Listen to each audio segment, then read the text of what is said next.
Our trip to Texas was short and sweet, and it culminates in a victory in the highest scoring game in Cotton Bowl history. And thank goodness they won. You just can't lose to Kentucky and Memphis in the same calendar year in football. It's a young group on offense, including QB1, the starter, Sean Clifford.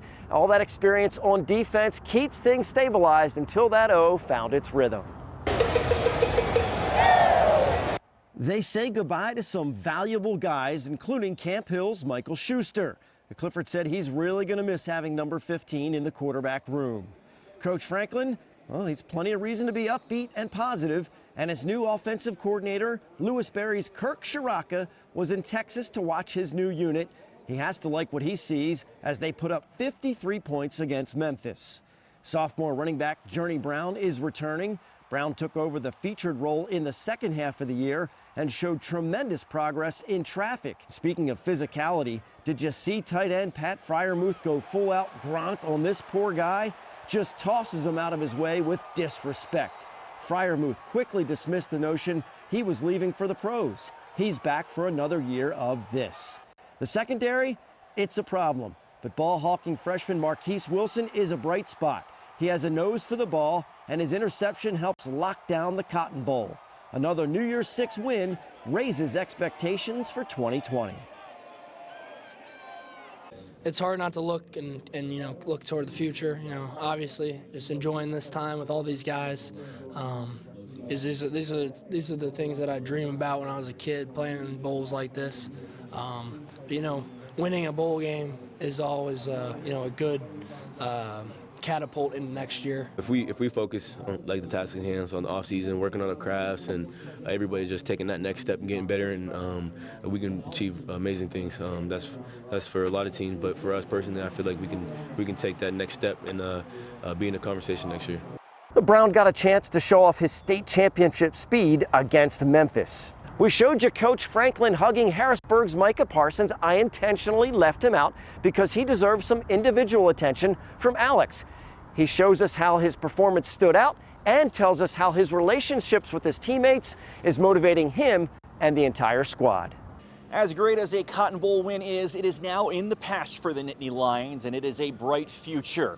Not only can Penn State build off of the success they had in 2019, they can also build off of their relationships. Yeah, we like pick sixes.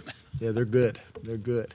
Obviously, at a huge time in the game. It was the game changer of the Cotton Bowl. He held on to it for 1 second, got him down, and he kind of went like that as I was stripping his ball, bop, pop. Gary got the ball, scored a touchdown.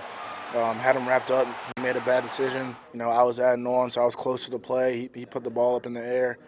I came down with it, took it to the end zone and put points up on the board. That play shifted momentum from Memphis, who had just closed the gap to 2 points, and instead helped stretch Penn State's lead to 45-36. We just got back on the field, and it was going back and forth, and I think it was going to come down to the team who had a defensive stop. That kind of teamwork and team chemistry is what helps the Nittany Lions notch another 11-win season. But like any brotherhood, there's a healthy dose of teasing and banter between the PSU players, because even though Parsons helped serve up Garrett Taylor a pick six, was there even a thank you?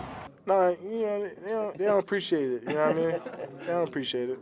I don't know what was going on, but he also always makes fun of me for dropping interceptions, so I finally got one and took it to the house, and then he dropped one. So yes, well, the Harrisburg native was named a Cotton Bowl defensive MVP after 14 tackles, 2 sacks, 2 forced fumbles, and 2 pass breakups. It's the one that got away that his teammates are sure to kid him about. So a lot of these guys, when you get an opportunity to take advantage of them, obviously Micah didn't listen to me when on that pick. Yeah, Micah, you gotta catch that next time. He's just always talking trash. That's just our nature together, He got it up. I missed one play, that's on me. I got to get in the lab on that. I told you I got to clean up some stuff. The quest to intercept will roll on to 2020, but a Micah Parsons with a chip on his shoulder could be a good thing for Penn State and a very bad thing for the Nittany Lions opponents.